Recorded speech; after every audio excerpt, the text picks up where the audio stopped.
சமூகமே ஒரு மாணவனினுடைய வளர்ச்சிக்கு உறுதுணையாக இருக்கிறது என்று சொல்வதற்காக உங்கள் அனைவரின் சார்பிலும் கிரிநாதன் அவர்களை வருக வருகென வரவேற்பதில் மிக்க மகிழ்ச்சி அடைகின்றோம். ஏடு தூக்கிய பள்ளியில் இன்று பயிலும் பையன்தான் நாளை நாடு காக்கும் தலைவனாய் விளங்க போகிறான். தித்திக்கும் தேன் தமிழ் திக்கட்டும் பரவட்டும் முத்தமிழ் தாய்க்கன் முதற்கண் வணக்கங்கள். எதிர்காலம் போய் குளத்தில் எதிர் நீச்சல் போட்டு நித்தம் நான் பேசிட எழுதிட பேதமை புரிந்திட. நடுவர் அவர்களே, ஆசிரிய பெருமக்களே, வருங்கால தூண்களே, எதிர்காலம் நீங்களே, என் இனிய மாணவ செல்வங்களே, ஆன்றோர்களே, சான்றோர்களே, என்னை போன்றோர்களே, வையகமே வானகமே, என்னை வாழ வைத்த தமிழகமே என்று கூறி தலைப்புக்குள் நுழைகிறேன். தாருங்கள் தங்கள் காதுகளை. ஐயா, 4 பேர் வந்து பொய் பேசுறதுக்குன்னே 4 பேர் வந்து மேடை ஏறி சேர போட்டு உட்காந்துருக்காங்க. எப்படி பாக்குறீங்களா? இன்னைக்கு பள்ளி தான் எல்லாமே கத்து தருதான். உதாரணத்துக்கு ஒரு பாட்டு சொல்றீங்க. திட்டுறாங்க திட்டுறாங்க திட்டுறாங்க திட்டுறாங்க. எதுக்கு திட்டுறாங்க? லேட்டா போனா திட்டுறாங்க, பெயிலா போனாலும் திட்டுறாங்க, எக்ஸாம் வரலனாலும் திட்டுறாங்க, மார்க் வரலனாலும் திட்டுறாங்க, பிட் அடிச்சாலும் திட்டுறாங்க. திட்டுறாங்க திட்டுறாங்க திட்டுறாங்க திட்டுறாங்க. எதுக்கு திட்டுறாங்க? இது கூட பரவாயில்லங்கய்யா. அந்த பாட்டு கூட பரவாயில்லப்பா, அதுல ஒரு பொருள் இருக்குது. ஆனா இன்னொரு பாட்டு எதுக்கு எழுதுனானே இல்ல. தாடி மம்மி வீட்டில் இல்ல, தடமோட யாரும் இல்ல, விளையாட. அது எதுக்கு எழுதுனா? ஐயா, இது கூட பரவாயில்லங்கய்யா. பிட் அடிச்சா திட்டினா கூட பரவாயில்ல, சைட் அடிச்சாலும் திட்டுறாங்க அந்த பள்ளியில. டேய், நமக்கு இது தேவையா? வந்தமா பொழப்பு பார்த்தமா போனமான்னு இருக்கணும். அதை விட்டுட்டு சைட் அடிக்கிறதுலாம் நமக்கு எதுக்கு? மந்திரத்துல தொங்குச்சான் வவ்வாலு, அது அண்ணாந்து பார்த்தானா கோவாலு அப்படிங்கிற மாதிரி நல்லா வந்து பேசுறாங்க. ஜாதி, நாங்க சமூகத்துல நாங்க ஜாதி பாக்குறோம். சமூகத்துல யாரு வந்தாலும் நாங்க வாங்க உட்காருங்கன்னு சொல்லி பேசி பழகிறவங்க நாங்க இந்த சமூகம். ஆனா வந்தோடனே வாப்பா, நீ என்ன கேஸ்ட்பா, என்ன மதம்பான்னு சொல்லி டிசியில இருந்து ஜாதி சான்றிதழ் இருந்து வாங்கி வைக்கிறது இந்த பள்ளி. ஆனா செய்யற தப்பெல்லாம் அவங்க செய்வாங்களா? குறை மட்டும் கெட்ட சமூகத்தை சொல்லுவாங்களா? படிக்கிறேங்கிற பேர்ல ஒருத்தர் 4 மணிக்கு எழுப்பி அவனை வாஷிங் மிஷின்ல போட்டு துணி துவைக்கிற மாதிரி துவைச்சு ஃபயர் ஏர்ல காய வச்சு நொந்து நூடல்ஸ் அண்ணா கூட பரவாயில்லைங்கய்யா, அவன் சேமியாவா ஆயிடுறான் இந்த பள்ளி படுத்துற பாட்டுல. ஐயா, காமராசர் பத்தி சொன்னாங்க. ஒரு அருமையான கருத்தை நாங்க பதிவு பண்ணிக்கிறேங்க. காமராசர் இந்தியாவுக்கு அப்ப தர்பார் நடந்த போரு. அப்ப வந்து இந்தியாவில வந்து எந்த ஒரு ஆயுத படையும் இல்ல. நேரு கலங்கி போய் இருக்கிறாரு. நேரு படிச்சவரு, காமராசர் படிக்காதவரு. ஏன் இப்படி இருக்கீங்கன்னு சொல்லி காமராசர் கேட்டப்ப இது இந்த மாதிரி சொன்னாரு, நம்ம இந்திய ராணுவத்துல எந்த ஒரு ஆயுத படையும் இல்ல. அமெரிக்கா கிட்ட கேட்டேன், அமெரிக்கா இந்தியாவா, இது ரொம்ப ஏழ்மையான நாடாச்சு, இது கொடுத்தா நம்மளுக்கு என்ன ஒரு யூஸ்ஃபுல் இருக்கு அப்படின்னு சொல்லி இந்தியாவை தட்டி கழிச்சது. காமராசரே நிதானமா ஒரே ஒரு பதில் சொன்னாருங்க. இந்தியாவில் இருக்கிற அமெரிக்கா ஒரு கம்பெனியை இழுத்து மூடு, அடுத்த நிமிஷம் அவ இங்க அலறி அடிச்சுட்டு வருவான்னு சொல்லவோ அவர் படிக்காதவர் சொன்னார். அடுத்த நிமிஷம் அது சமூக எடுத்த படிப்பு தானே, இந்த ஒரு கருத்தை தெரிவிக்கலையே. பிளே ஸ்கூல் ஏயா இன்னைக்கு பாருங்கவே, நாங்க பெத்தவங்க வேணும்னா போய் பிளே ஸ்கூல்ல விடுறாங்க பிள்ளைகளை. எங்கள் பள்ளியில் இன்று பிளே ஸ்கூல் தொடங்கவிருக்கின்றோம். எங்கள் பள்ளியில் நீச்சல் குளம் அழகாக இருக்கின்றது, கார்டன் வரிசையாக இருக்கின்றது என்று உங்கள் பள்ளிகளை நீங்கள் விளம்பரப்படுத்துகிறீர்கள். நீங்கள் விளம்பரப்படுத்துறதுனாலதான் நம்ம பிள்ளைங்க வந்தா ரொம்ப அழகா வருவானே அப்படின்னு சொல்லி அவங்க பெத்தவங்க வந்து சேர்க்கிறாங்க. நீங்க முதல்ல உங்க ஆடம்பரத்தை விடுங்க. எந்த ஒரு பெற்றவங்களே கொண்டு போய் பிளே ஸ்கூல்ல எந்த ஒரு குழந்தையும் விட மாட்டாங்கய்யா. மழைநீர் சேகரிப்பு, இன்னைக்கு படிச்சவங்க யாராச்சும் மழைநீர் சேகரிக்கிறாங்களா? ஐயா, நான் தெளிவா கேட்கிறேன், எந்த பள்ளியிலையாவது எப்படி எந்த பள்ளியிலேயாவது குறைஞ்சது 5 மழைநீர் சேகரிப்பு தொட்டி அமைச்சிருக்கீங்களா?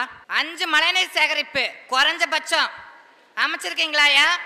ஆனா எங்க சமூகத்துல படிக்காத ஒருத்தர், பாமர மக்கள் சென்னையில நிலத்தடி நீர்மட்டத்தை தன்னோட நுழைவாயில்ல சேமிச்சு வைக்கிறாருன்னா படிச்சவனுக்கு எங்க போச்சு புத்தி? ஐயா, கல்வி தோன்றியது ஒரு இப்ப இந்த 21 நூற்றாண்டு தான் நடக்குது. கல்வி தோன்று ஒரு 15 நூற்றாண்டு தான் இருக்கும். சமுதாயம் பாரம்பரிய தொட்டு நடக்குது. ஒவ்வொரு சமுதாயத்திலும் ஒவ்வொரு நிகழ்ச்சியும் நடத்துறது சமுதாயம். சும்மா சமுதாயத்தை மட்டும் குறை சொன்ன பத்தாதுங்கயா.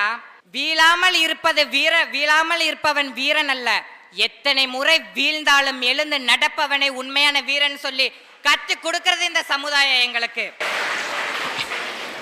ஐயா இன்னைக்கு சொல்லலாம், ஒருத்தர் தமிழ் பாடம் நடத்தினாங்கன்னா ரொம்ப ஐயோ சோர்வுல இருப்பான். இங்கிலீஷ் சொல்லவே வேணாம், நம்ம மாணவர்களுக்கு தூக்கம் வந்துடும். கணக்கு பாடம் நடத்தும் போது மண்டை குழம்பிடுவான். அறிவியல்ல இந்த பி பாஸ் ஏ பாஸ் சொல்லும் போது சத்தியமா முடியாது. மாணவன் எல்லாத்தையும் கத்துக்கணும் அப்படின்னு சொல்லி ஒரு மாணவனுக்கு தெரிவிக்கிறது இந்த சமூகம். அதனால தான் சமூக அறிவியல் சொல்லி உணர்ச்சி பூர்வமான பாடத்திட்டத்துல கொண்டு வந்திருக்காங்க நடுவர் அவர்களே. இன்னைக்கு இது கூட பரவாயில்ல, ஒரு ஆசிரியர் வருவாங்க, எங்க சப்ஜெக்ட்ல நாங்க இந்த மாதிரி புளிக்குழம்பு வைக்க மாட்டோம், ஏன் வச்சா திங்க மாட்டியா? இன்னொரு ஆசிரியர் சொல்லுவாங்க, என் சப்ஜெக்ட்ல நான் பருப்பு இந்த மாதிரி நாங்கள் சாம்பாருக்கு இந்த பருப்பு யூஸ் பண்ண மாட்டோம், சாம்பாருக்கு யூஸ் பண்றதே ரெண்டு வகையான பருப்பு, பாசி பருப்பு துவரம் பருப்பு, துவரம் பருப்பு தான் எல்லாத்திலும் இது பண்ணுவாங்க. அப்ப இப்படிதான் சாம்பார் வைப்பாங்க, வேணும்னா சொல்லுங்க உளுந்தம் பருப்பை வாங்கி நாங்கள் குழம்பு வச்சு ஊத்துறோம். இப்படி எதுக்கு எடுத்தாலும் குறை. ஒரு பொண்ணு சொல்லுச்சு, சமுதாயத்தில் டிஸ்கரேஜ் பண்றாங்க அப்படின்னு சொல்லி, என்கரேஜ் பண்ண மாட்டேங்கிறாங்க. ஒரு மாணவன் ஸ்கூல்ல என்கரேஜ் பண்ணா, ஓ எனக்கு அந்த அளவுக்கு பேர் இருக்கடா, நான் ஸ்கூல்ல இந்த மாதிரி இந்த பொசிஷன்ல இருக்கேன்னு சொல்லி அவன் தன்னுடைய நிலைமையை உயர்த்திக்குவான். ஆனா அதே சமுதாயம் டிஸ்கரேஜ், அதாவது நீ எல்லாம் என்ன பையன் சொன்னா, இவனுக்கு முன்னாடி நான் வந்து காட்டணும்டா, இவனுக்கு முன்னாடி நான் வந்து காட்டணும்டா அப்படின்னு சொல்லி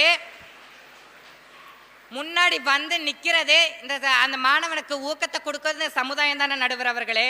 படிச்சவங்க அறிவை வளர்த்துக்கணும் சொல்லி புதுசா ஃபேக்டரியை கண்டுபிடிக்கிறேன்னு சொல்லி நோய்களை உருவாக்குறான்.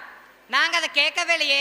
படிக்காதவங்க இன்னைக்கு 8 வழிச்சாலை போடுற 8 வழிச்சாலை இன்னைக்கு படிச்சவன் வழிவகுக்கிறான். ஆனா படிக்காத என் விவசாயி டெல்லியில நின்று போராடுறான்.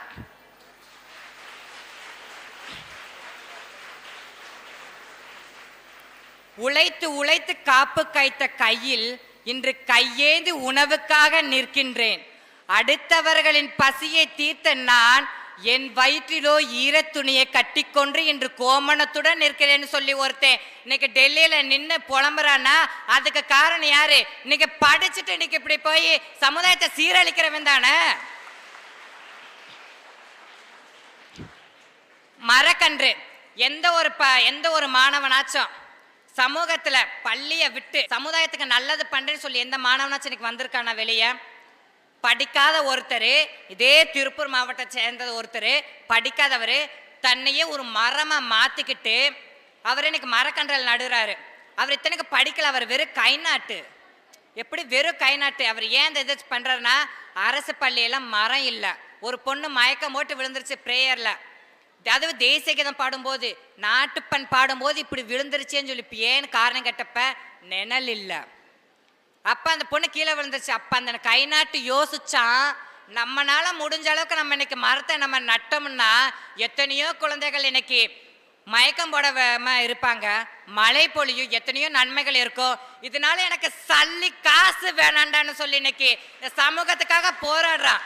திருப்பூர்ல இன்னும் அவருக்கு அந்த பேர் இருக்குதுங்க, பல்லடம், திருப்பூர், கோயம்புத்தூர், காங்கயம் சொல்லி எந்த மாவட்டத்தில் இருந்தாலும் இன்னைக்கு அவர் போய் மரக்கன்று நடுறாரு.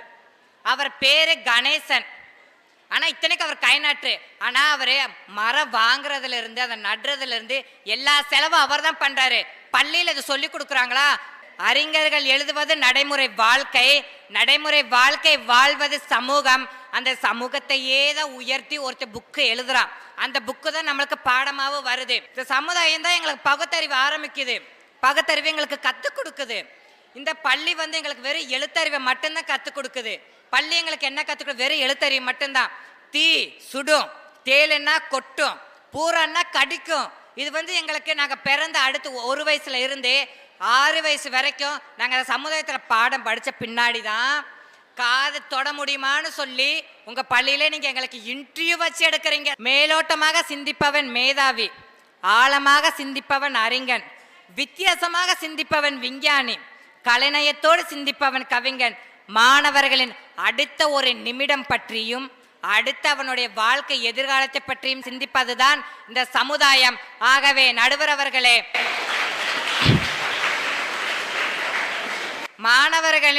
மாணவர்களின் வளர்ச்சிக்கு பெரிதும் உறுதுணையாக இருப்பது சமூகமே என்று நல்லதொரு தீர்ப்பினை வழங்கி எங்களதொரு அணைக்கு பெருமை சேர்க்குமாறு கூறிக்கொண்டு வாய்ப்பு தந்தமைக்கும் வாய்மொழி கேட்டமைக்கும் நன்றி பாராட்டி விடைபெறுகிறேன். நன்றி, வணக்கம். என்னதான்